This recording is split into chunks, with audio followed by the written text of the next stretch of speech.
읽을 말씀은 로마서 1장 19절에서 20절 말씀입니다. 로마서 1장 19절에서 20절 말씀 한 목소리로 읽겠습니다. 시작. 이는 하나님을 알만한 것이 그들 속에 보임이라 하나님께서 이를 그들에게 보이셨느니라. 창세로부터 그의 보이지 아니하는 것들 곧 그의 영원하신 능력과 신성이 그가 만드신 만물에 분명히 보여 알려졌나니 그러므로 그들이 핑계하지 못할지니라. 네, 저희가 지금 이제 조직신학이라는 그러한 틀 아래에서 이제 지금 창조론을 하고 있는데 어쨌든 개인적으로 계속 지금 고민이 됩니다. 이 토요 예배를 왜냐하면 이제 조직신학이라는 거가 이제 제가 원래 계획했던 거는 이제 여러분들의 신앙을 다지기 위해서 조금 이제 강의 겸 예배식으로 하려고 그렇게 생각을 했는데 제가 요즘에 팀 켈러 목사님의 책이 있거든요. 최신 나온 제가 굉장히 좋아하는 목사님인데 이제 팀 켈러 목사님 책을 읽다가 이제 구절이 딱 보였어요. 설교자가 피해야 될 가장 중대한 실수라는 그 챕터인데 거기서 그런 말을 하더라고요. 설교자가 가장 조심해야 되는 건 본인이 하고 싶은 그러한 주제나 본인이 하고 싶은 내용을 청중들에게 설득을 하는 게 중요한 게 아니라 더 중요한 건 청중들이 어떠한 것을 원하는지 그 영적인 상태를 진단하고 청중들한테 맞추는 게 이제 설교자의 바람직한 그러한 태도다. 이렇게 이야기를 제가 보면서 이 토요 예배가 생각이 나더라고요. 왜냐하면 이 조직신학이라는 거는 제가 여러분을 원하는 거 아닙니까? 어떻게 보면은 여러분들의 그러한 것들을 견고히 다지기 위해서 이렇게 하면 어떨까라고 생각을 했는데 근데 여러분들의 입장에서는 과연 이게 이제 정말 괜찮은 건가 이러한 생각들이 많이 들면서 어쨌든 저도 기도 중인데 창조론만 일단 끝내보고 좀 생각을 해봅시다 우리가.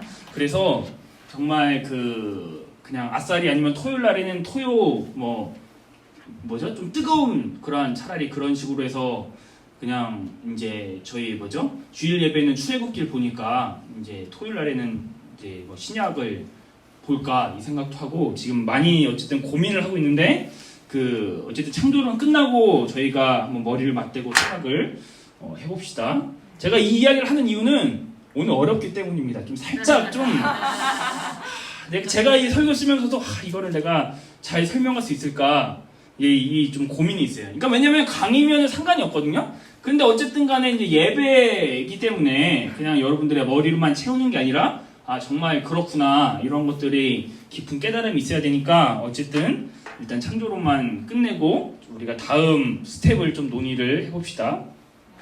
자, 오늘 말씀을 이야기하기 전에 지난 시간 우리가 말씀을 복습을 해봅시다. 지금 끊임없이 제가 이야기하는 게 뭐냐면 창조론과 진화론은 마음의 문제다라고 이야기했어요. 진화론이 더 설득적이고 과학적이고 논리적이기 때문에 사람들이 진화론으로 방향을 트는 것이 아니라 이미 진화론 자체의 마음을 품었고 그렇기 때문에 그 방향으로 마음이 먼저 쏠렸고 그리고 그 마음에 쏠린 경향에 대해서 머리가 끊임없이 정당화를 하기 때문에 우리는 진화론이 더 과학적으로 사람들이 여긴다라고 이야기를 했어요. 그래서 지난 시간에 무슨 이야기했냐? 예수님께서 팩트는 뭐냐? 예수님께서 날 때부터 소경의 눈을 뜨게 했다는 것이 팩트고 사실이었지만 바리새인들은 그 사실을 끊임없이 고집스럽게 다른 것들을 가리면서 안식일에 병 고치는 것이 옳으냐라는 그런 이슈로 바꿔버렸다고 그랬잖아요.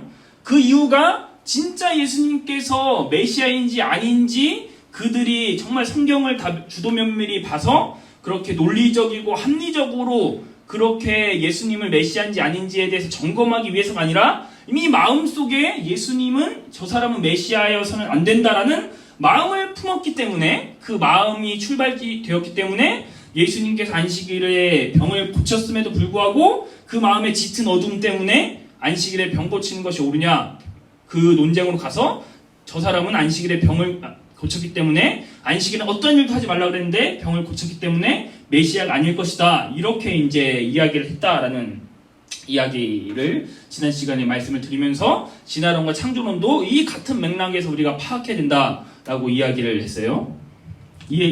지난 시간 기억나시죠? 자, 오늘은 이제 그 진화론에 대한 믿음에 대한 반박이에요. 오늘이랑 다음이랑 다다음 시간 그럴 텐데, 어쨌든 제가 이 창조론과 진화론에 대해서 설명하기 전에 창조론과 진화론의 노선이 있어요, 여러분들. 제가 알려드릴게요. 자, 첫 번째, 여기 이제 그 근본주의라는 노선이 있습니다. 이 근본주의는 뭐냐면 말 그대로 성경을 말 그대로 성경 문자적으로 해석을 하는 거예요. 예를 들어서 이제 고린도전서에 여자들은 뭐 머리를 쓰고 잠잠할지어다 이렇게 하기 때문에 진짜 여자들은 잠잠해야 된다 이렇게 이제 두드려 맞을 소리를 하는 게 이제 그 근본주의적인 그러한 노선이에요. 그러니까 성경을 문자 그대로 해석하는 그러한 노선이죠. 그래서 이 노선의 창조론은 어떻게 되냐? 이게 하나님께서 7일 만에 천지를 창조하셨잖아요. 그래서 문자 그대로 해석해서 정말 하나님께서 7일 만에 천지를 창조하셨다라는 젊은 지구론을 이야기를 합니다. 제가 이것에 대해서 나중에 이야기할게요. 그래서 이 근본주의에 대해서 있고, 그 다음에는 우리가 지금 살펴보는 이제 창조론. 여기 어떻게 보면 정통주의 노선이죠. 그러니까 이 노선은 어떤 거냐면은 여기는 천지 창조를 7일 만에 했다고 이야기를 했잖아요. 근데 여기 노선은 7일만이 아니라 이 7일이라는 게 뭐냐면 하나의 상징이다. 하나의 상징이고, 두 번째로는 우리가 이야기한 성경은 저자가 영감을 받아가지고 성경을 기록을 했잖아요. 그 말은 뭐냐? 고대 시대의 저자의 세계관을 뛰어넘을 수 없는 거예요. 이해하시겠죠? 그러니까 여기서 말하는 7일은 문자 그대로 그 날의 개념이 아니라 그 고대 시대의 짙은 세계관 속에서 그 저자가 이 중요한 건 날짜의 7일이 아니라 하나님께서 천지를 창조하셨다. 그 바벨론 마르독신과 여러 가지 많은 창조 설화가 있지만 그럼에도 불구하고 우리 하나님은 천지를 창조하셨다라는 그러한 신학적이고 문학적인 그런 맥락 안에서 우리가 이제 이것을 해석을 합니다. 그래서 여기서는 젊은 지구론이에요. 그래서 만약에 7일 동안 천지를 창조했으면 이 과학과 아예 대화를 할 수가 없어요. 60억 년이 안 되기 때문에. 이해하시겠죠? 그게 이제 근본주의고 창조론이고, 그 다음 여기서 한 발자국 더 나아가는 게 뭐냐? 이제 그 과정신학이라는 그러한 챕터입니다. 이것에 대해서는 나중에 정확하게 이야기할 거예요. 그래서 화이트헤드나 이러한 사람들이 과정신학적인 노선으로 창조론 해석해요. 여기까지가 이제 우리가 이야기한 기독교적인 해석이 여기까지예요. 자, 그 다음 노선은 가면 여기서부터는 진화론인데 유신론적 진화론이 있습니다. 이것은 이제 나중에 배우겠지만 테일리의 눈먼 시계공 같은 컨셉이어서, 우리가 시계 같은 경우 여러분들 보면은 시계가 창조자가 시계를 정말 세밀하게 만들어 놓고 딱 손을 떼면 시계가 알아서 돌아가잖아요. 그것처럼 이 유신론적 진화론도 마찬가지예요. 도무지 이 진화의 방향을 이 신이 없이는 설명을 할 수가 없기 때문에 신의 존재를 설정을 해요. 이 신이 우주를 정말 세밀하게 창조를 하시고 손을 뗀 거예요, 시계처럼. 그래서 이제 이 모든 우주의 시스템은 알아서 이제 순환적으로 돌아가는 거예요. 신 없이. 그러니까 창조를 했지만 손을 뗀 거예요. 이제 유신론적 진화론이고, 그 다음 노선이 이제 무신론적 진화론입니다. 여기서 이야기한 대표적인 이제 학자는 갑자기 리차드 도킨스나 요즘에 핫한 유발 하라리 아시죠? 네. 리차드 도킨스 같은 무신론적 진화론이에요. 여기는 제가 이야기한 아까 계속 이야기하는 이 노선, 이렇게 보통 우리가 나뉘는데, 근데 중요한 건 무엇이냐? 믿음의 관점으로 우리가 이걸 과학의 관점이 아니라고 했죠? 믿음의 관점으로 해석하면 이 근본주의라는 믿음과 이 무신론적 진화론의 믿음은 반대의 믿음인 거예요. 이해하시겠죠? 전혀 대화가 되지 않는 반대의 믿음. 그러니까 이것도 잘못된 믿음이고, 저 극단의 이치든 저것도 잘못된 믿음이에요. 그러니까 뭐든 극단으로 치닫으면 안 좋은 믿음이잖아요.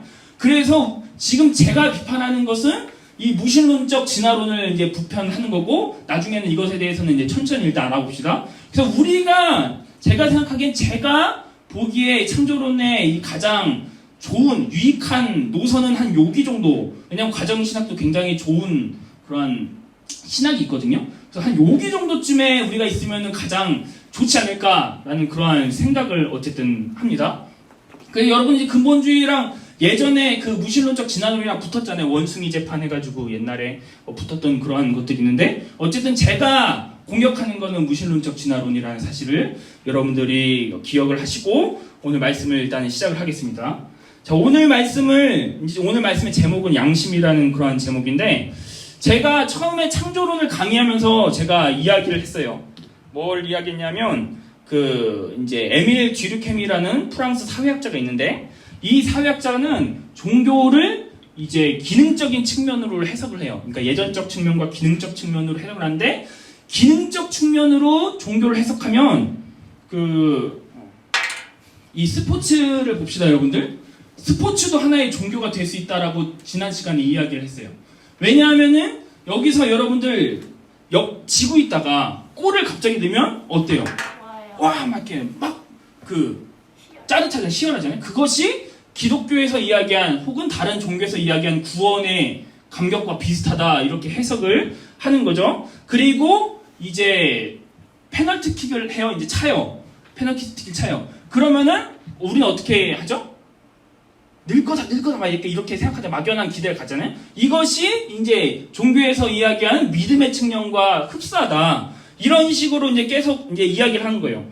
그래서 결과적으로 이제 강대 팀이랑 맞붙을 때도 막연하게 이길 것 같은 그러한 소망도 있고, 그래서 이것이 다 종교에서 말하는 그러한 시스템과 비슷하기 때문에 이제 에밀 듀르켐이라는 사람은 스포츠나 취미 활동이나 동아리나 이 모든 것을 종교로 이야기를 시민 종교라는 틀 안에서 그 모든 것을 해석을 해요.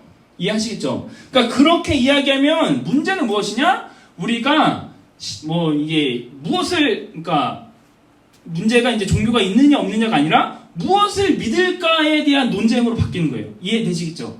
그러니까 취미 활동도 하나의 그러한 종교라면 주일날에 내가 취미 활동을 하는 종교로 갈 것인가 아니면 내가 하나님을 예배하는 장소로 갈 것인가의 싸움인 거예요. 그러니까 이제 예배를 할 것인가 말 것인가가 아니라 그 듀르켐이라는 사람이 종교를 시민 종교로 동아리를 묶었다면 내가 주일날에 여기 종교를 가서 여기서 내가 구원을 받을 것인가 취미 활동을 하면서 아니면 내가 이 교회에 가가지고 예배를 통해서 회복을 받을 것인가의 싸움인 거죠. 이해하시겠죠? 그죠? 그렇기 때문에 우리들에게 있어서 중요한 것은 무엇이냐? 무엇을 믿을 것인가의 그 싸움이다라는 이야기를 일단 첫 번째로 가지시고 두 번째로 가질 것은 무엇이냐? 우리가 창조론과 진화론에 대해서 이야기할 것인데 믿음에 대한 싸움이라면 우리가 하나님을 잠깐 번외로 제쳐두고 둘 중에 어떤 믿음이 우리 인간을 더욱더 풍요롭게 할 것인가를 봐야 돼요. 이해하시겠죠? 그러니까 하나님이란 건 나중에 창조론 때 이야기하겠지만 그것을 배제하고 정말 이 둘이 믿음이라면 창조의 믿음과 진화의 믿음이라면 둘 중에 인류를 더 풍성하고 더 아름답게 할 믿음은 무엇인가를 우리가 선택을 해야 된다라는 이야기예요. 이해하시겠죠? 이 거대한 틀 안에서 오늘 말씀을 일단 시작을 하려고 해요. 자, 오늘 말씀 무엇이냐? 자, 오늘은 이 진화론에 대해서 저번 주에 이야기했지만 진화론은 이제 두 가지가 성립을 해야 된다고 그랬어요. 하나는 무시간성. 그죠? 무시간성. 그러니까 이 진화론의 믿음 체계가 두 가지인데 제가 잘못 얘기했어요. 하나는 적자생존. 그죠? 두 번째로는 이야기했지만 우연성으로 이야기하기 때문에 결과적으로 목적이 없는 거죠. 목적이 없는 거. 오늘은 다음 주는 이거에 대해서 살펴보고 오늘은 이것에 대해서 이제 살펴보려고 해요. 적자생존에 대해서. 자, 우리가 적자생존을 과학 시간에 배웠을 때 가장 많이 배웠던 비유가 뭐죠? 보통 기린의 비유잖아요. 기린의 비유를 설명을 해봅시다. 자, 여기 이렇게 1번 기린, 자, 2번 기린, 자, 3번 기린, 4번, 자, 5번 있습니다. 자, 이 적자생존이라는 건 자연의 선택을 받은 거잖아요. 우연찮게. 자, 그렇다면 이 5가지의 기린 개체 중에 어떤 게 가장 생존할 확률이 높을까요? 가운데요. 그죠? 가운데 키 큰 기린이 생존을 할 높습니다. 그리고 나머지는 도태가 돼야 돼요. 그죠? 그럼 다 죽고 이 개체만 살아남아요. 자, 그럼 이 세대를 보면 이 기린의 목 길이보다 이 후손들은 짧을까요? 더 길까요? 길어요. 더 길어야죠. 그죠? 그래야 이제 적자 생존의 이것의 법칙이 되잖아요. 그래서 첫 번째 우리가 이 적자 생존이 되려면, 진화를 되려면 이 첫 번째 이 개체보다 무조건 조금 더 성장을 해야 돼요. 그죠? 그래서 어느 정도 일정 기간 기린이 너무 또 목이 길면 또 죽으니까, 그러니까 지금 우리가 딱 육안으로 딱 볼 수 있을 정도의 길이가 아마 최적화된, 생존에 최적화된 이야기일 거예요. 그죠? 기린에 대한 이야기 첫 번째. 자, 두 번째, 우리가 원숭이가 인간이 되었을 때 꼬리가 왜 없어졌다 그랬죠? 필요 없어. 그러니까 필요 없어서. 그래서 두 번째는 무엇이냐? 필요가 없으면 도태되는 거예요. 이 두 가지가 제가 얼마나 이것에 대해서 이제 위험한지에 대해서 설명을 하려고 해요. 자, 이것을 번외로 두고 우리가 인간에 대해서 설명을 합시다. 인간에 대해서. 자, 여기 5가지 인간이 있어요. 아, 3명만 합시다. 자, 그리기 힘드네. 자, 3명만 합시다. 그래서 여기는 선한 DNA, 선한 DNA가 100이고, 여기는 선한 DNA가 80, 여기는 선한 DNA가 70이라고 합시다. 자, 셋 중에 누가 더 생존할 확률이 높을까요? 70이요. 그죠? 세상은 어쨌든 간에 악한 사람이 살아남는 거잖아요. 그죠? 키 크든 뭐든 어쨌든 간에 악한 사람이 살아남아요. 자, 첫 번째 이 악함의 이 선한의 70% DNA를 가진 사람이 살아남습니다. 나머지는 도태되죠. 자, 그럼 두 번째 세대 때는 이 선한 70 DNA보다 높아야 될까요? 낮아야 될까요? 낮아야 돼요. 낮아야 됩니다. 무조건 70보다 낮아야 돼요. 이런 식으로 반복을 하면은 어떻게 될까요? 네. 결과적으로 이 인간은 선함에 대해서 인식조차를 할 수 없어야 돼요. 왜냐하면 제가 원숭이 꼬리에 대해서 이야기를 했죠. 사람은 선하면 선할수록 더 어렵잖아요. 우리 지금 살고 있는 사실 세계만 봐도 그렇잖아요. 굳이 멀리 볼 필요가 없이 악한 사람이 더 잘 살잖아요. 사실 그것과 마찬가지로 이것이 적자 생존을 이 내면의 DNA로 우리가 가정을 해봤을 때 이게 분명히 선함이 점점 줄어들어서 마침내 우리 시대 정도 되면은 희생이나 헌신 뭐 이러한 것들에 대해서 아름답다고 여겨서는 안 돼요. 그냥 무가치가 도태돼야 되니까, 원숭이 꼬리처럼. 자, 그런데 우리들의 삶을 여러분들 한번 봅시다. 우리들의 삶에서 뭔가 막 그 건물에서 불이 나는데 소방서 아저씨가 막 뛰어들어가지고 아기를 살려요. 근데 본인은 죽습니다. 그것에 대해서 우리는 정말 저 사람 개죽음 당했네, 이렇게 이야기할 사람이 누가 있어요? 다들 뭐라고 이야기하죠? 네, 박참, 저 사람은 진정한 우리 시대의 영웅이다. 어떻게 그 자신의 삶을 포기하고 이 아이를 살릴 수 있을까라면서 우리는 그 사람의 희생과 헌신에 대해서 무한한 박수와 존경을 하게 되죠. 그죠? 네. 그러면 이 선함의 DNA가 진화론의 체계에서는 반드시 도태되어져야만 생존에 유리한 방식으로 적용이 되는데, 왜 우리들에게 있어서 인간의 선함은 극찬을 하고 내가 선한 행동을 하지 못함에도 불구하고 선한 사람들의 모습을 보면 저 사람 진화에 덜 되겠구만, 이렇게 생각하는 게 아니라 저 사람은 진짜 훌륭한 사람이야, 멋있는 사람이야, 왜 우리가 이렇게 이야기를 할까라는 이야기인 것이죠. 이해하시겠나요? 네. 그죠? 진화론자들이 사실 이게 제가 하는 이야기가 아니에요. 왜냐면 제가 옛날에 이것에 대해서 많이 궁금해가지고 책도 많이 찾아보고 이렇게 했는데, 저만 이렇게 강조하는 것이 아니라 대부분의 이 진화론자들이, 그러니까 뭐 유실론적 진화론도 마찬가지예요. 그러니까 여기 노선 빼놓고, 여기 양극단의 노선을 빼놓고 이 아까 제가 이야기한 여기 노선의 사람들이 가장 많이 공격하는 게 이거예요. 왜 인간은 왜 끊임없이 선함을 추구하느냐? 그러면 선하면 분명히 죽어야 되는데, 이것에 대해서 무신론적 진화론자들은 이야기를 할 수가 없는 거예요. 그것이 어떠한 부분이냐? 오늘 본문 말씀처럼, 제 제목처럼 인간의 양심이다라는 이야기죠. 진화론자들은 인간의 양심을 설명을 할 수가 없어요. 분명히 생존에 유리한 방식으로 우리가 끊임없이 진화를 하려면 가장 불필요한 게 양심입니다. 그죠? 양심은 여러분들 어떠한 기능을 하나요? 우리 안에 분명히 있지만 우리를 자꾸 고발하는 게 양심의 역할이에요. 그죠? 우리가 나쁜 짓을 하려고 하면 야, 너 그럼 안 돼. 네가 어떻게 사람인데 그럴 수가 있어. 이렇게 끊임없이 내 안에 있지만 끊임없이 우리를 고발하면서 우리의 심장을 두근거리게 하고 우리가 뭔가 두려움에 엄습하게 하고 나쁜 짓을 하면 그런 식으로 된다라는 거죠. 이것은 사실 생존에 유리한 방법이 아니에요. 그죠? 사람을 내가 얘를 죽여야 되는데 얘 죽이면 피 흘리면 아플 텐데 이렇게 고민하면 절대 이게 살아남을 수가 없는 거예요. 잔인하게 그냥 죽여야 살아남는 거죠. 그런데 우리들에게는 끊임없이 양심을 이제 그 양심이 우리들에게 있다라는 이야기인 것이죠. 그래서 물론 나중에 이 리차드 도킨스라는 이 사람은 이것에 대해서 설명을 하기 위해서 이제 자신의 저서 이기적 유전자라는 그러한 저서를 통해서 설명을 하려고 해요. 죄수의 딜레마라는 그런 게임이 있어요. 대충 아시죠? 그 죄수의 딜레마라는 그 게임의 비유를 들어서 결과적으로 이 역사를 보니까 선한 사람들이 살아남는다더라. 그래서 선한 DNA가 살아남았고 그래서 우리들에게 이제 그 선함에 대한 갈망이 있다. 뭐 이런 식으로 이야기를 하는데 그것에 대해 문제는 첫 번째로 만약에 좋은 DNA가 그렇게 생존에 유리한 방식이라면 우리 인간은 지금 엄청나게 착해야 돼요. 그죠? 반대로 역 아닙니까? 정말 휴지 하나만 벌어도 난 이 같은 쓰레기는 죽어야 돼. 막 그래야 되는 게 인간 왜냐면 인간이죠. 그런데 우리들에게 여전히 악함은 남아 있어요. 그러니까 양심이 있긴 있지만 이 양심보다 사실 인간의 악함이 더 세요.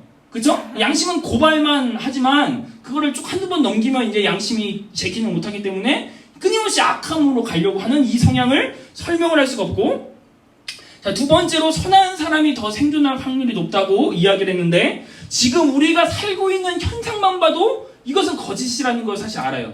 그죠? 우리 일상생활만 봐도 이것은 옳지 않다라는 이야기인 것이고 세 번째로 이제 이 리차드 도킨슨이라는 사람을 비판하는 게 무엇이냐 이 진화론이라는 DNA에 자꾸 인격성을 부여하는 게 리차드 도킨슨의 이 비판이라는 거예요. 왜냐하면 무신론적 진화론은 목적이 없어야 되잖아요. 진화론 자체가 기계적인데 자꾸 거기에 인격성을 부여해서 좋은 DNA, 뭐 나쁜 DNA 이런 식으로 설명하는 것 자체가 결함이 있지 않냐. DNA는 화학적인 결합일 뿐인데 화학적인 결함에 어떻게 선한 것이 있을 수가 있냐라는 그러한 비판인 것이에요. 이해하시겠죠? 자, 여러분 오늘 본문 말씀 우리가 다시 한번 읽겠습니다. 19절, 20절 말씀 한번 읽겠습니다. 준비, 시작. 이는 하나님을 알만한 것이 그들 속에 보임이라 하나님께서 이를 그들에게 보이셨느니라. 창세로부터 그의 보이지 아니하는 것들 곧 그의 영원하신 능력과 신성이 그가 만드신 만물에 분명히 보여 알려졌나니 그러므로 그들이 핑계하지 못할지니라. 아멘. 여러분 19절 특히 20절을 보면 그 만물에 분명히 보여 알려졌대. 그의 영원하신 능력과 신성이 만물에 분명히 보여서 알려졌기 때문에 핑계될 수 없다라고 본문은 이야기해요. 그래서 이 특별히 또 19절을 보시면 하나님의 알만한 것이 그들 속에 보였다라고 말하고 있어요. 이것을 오늘 본문은 사실 여러 가지로 설명을 할 수 있지만 저는 오늘 설교 주제와 맞물려서 이것도 하나의 양심으로 저는 이야기를 하고 싶은 거죠. 분명히 우리 안에는 근원적으로 선을 향한 목마름이 있어요. 선을 향한 갈망. 나는 비록 그렇게 살지 못하지만 뭔가 멋있게 사는 모습, 뭔가 헌신적이고 그렇게 선한 사람들을 보면 나도 모르게 눈물이 나고 저 사람은 진짜 사람이 됐어. 이렇게 여기는 이유가 우리 안에 양심이 있고 선을 향한 갈망이 있기 때문이다라는 이야기인 것이죠. 여러분 영화와 드라마를 보세요. 악역이 마지막에 망하면 우리도 모르게 그 드라마를 보면서 신납니다. 근데 만약에 악역이 이기고 선이 지면은 우리는 막 드라마 저 드라마 약간 쓰레기다 약간 이런 식으로 이야기를 하는 것이 우리가 이제 이야기하는 양심이죠. 죄책감은 정말 진화에 도움이 가장 안 되는 게 죄책감인데 우리들에게 끊임없이 죄책감이 나온다라는 이야기인 것이죠. 그 고전의 명작 중에 여러분들 그 도스토옙스키가 쓴 죄와 벌이라는 그러한 책이 있어요. 혹시 그 읽어보시진 않았겠지만 제목은 아시죠? 죄와 벌. 네. 그 이 죄와 벌이라는 이 책이 있는데 이 책에서 이제 이 책이 굉장히 그 인간 심리를 잘 다뤘거든요. 여기서 이제 주인공이 있어요. 주인공이 돈 많고 불의한 노파를 죽입니다. 근데 정말 완벽한 살인이야. 아무도 목격자도 없고 증거도 없고, 왜냐하면 이 주인공 자체가 굉장히 똑똑합니다. 이 살인을 위해서 몇 달 동안 본인이 생각하고 본인이 계획하고 그 노파의 동선을 파악하고 끊임없이 본인이 계획해서 정말 아무도 목격자가 없고 증거도 없고 완벽한 살인을 저질러요. 그리고 모든 사람들이 저 노파 잘 죽었다. 왜냐하면 굉장히 불의한 노파였거든요. 정말 잘 죽었네. 이렇게 다들 생각을 했단 말이에요. 굉장히 악덕업주기 때문에. 그런데 이 책의 마지막은 어떻게 끝나냐? 주인공이 자수를 합니다. 왜 자수를 했을까요? 죄책감. 자신의 양심이 끊임없이 자신을 고발했기 때문이에요.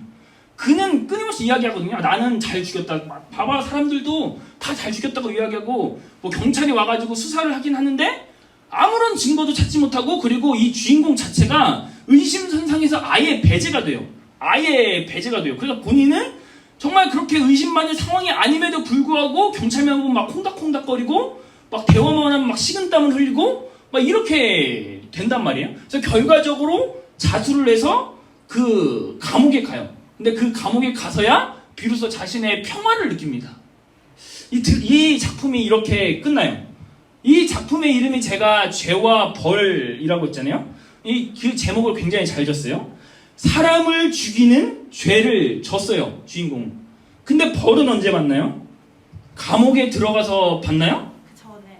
아니요. 죽일 때부터 이미 그는 내면으로부터 끊임없는 질책으로 인해서 이미 벌을 받은 생활을 한 겁니다. 이해하시겠죠? 자신의 양심이 자신을 가만두지 않았기 때문이죠. 그래서 이 고전의 명작으로 이제 손꼽히는 겁니다. 말씀을 마치길 원합니다. 이 무신론적 진화론자들은 우리 안에 생득적으로 부여된, 원초적으로 부여된 양심이라는 개념을 절대 설명할 수가 없어요. 그리고 이 양심은 우리가 하나님의 형상임을, 우리가 선하게 창조된 창조물의 어떠한 작품임을 발견할 수 있는 내면의 장치다라는 이야기인 것이죠. 이해하시겠죠? 물론 우리가 이 양심의 소리를 끊임없이 거부하고 그렇게 하면 결국 양심이 제 기능을 못하게 되긴 하지만, 어쨌든 간에 이 양심이라는 것이 우리들의 인간에게 생득적으로 부여지고 끊임없이 우리 안에 있으면서 우리를 고발함으로써 우리가 선한 행동으로 옮겨가게끔 그렇게 우리를 교정하는 역할을 한다라는 이야기인 것이죠. 그 말씀을 우리가 이제 마치길 소망합니다. 제가 오늘 본문 로마서 말씀을 본 것처럼 우리들에게 핑계대지 못할 그 하나님께서 부여해 주신 그러한 우리들의 DNA가 있다라는 이야기인 것이죠. 그리고 그 양심은 우리가 예수를 믿지 않건 믿건 그것과 하등 상관없이 우리를 악한 길로 빠지지 않게 지켜주는 하나님의 장치다라는 이야기예요. 그죠? 그리고 이 장치가 고장나면 우리가 본 그러한 버닝썬 사태나 뭐 텔레그램 엠번방 같은 그러한 사태처럼 결과적으로 이제 자신의 했던 것들이 이제 벌을 받게 이제 되는 거죠. 근데 그 물리적인 벌을 받기 전에 그 벌을 피할 수 있게 해주는 게 사실 인간의 양심인 거죠.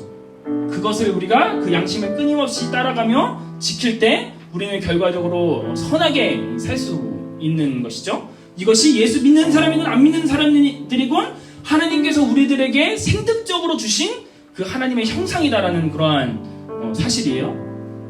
바라기는 이제 저와 여러분들이 이 하나님께서 생득적으로 부여된 이 양심을 우리가 잘 지키고 하나님의 말씀도 잘 지키고, 분명히 우리가 악한 길로 끊임없이 가면 이 양심이 고장나게 됩니다.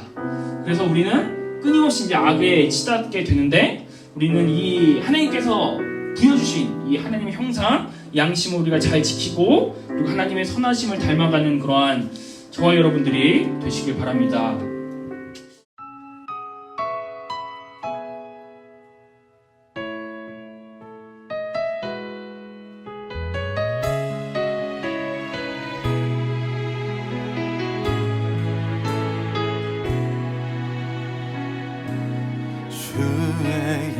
약속이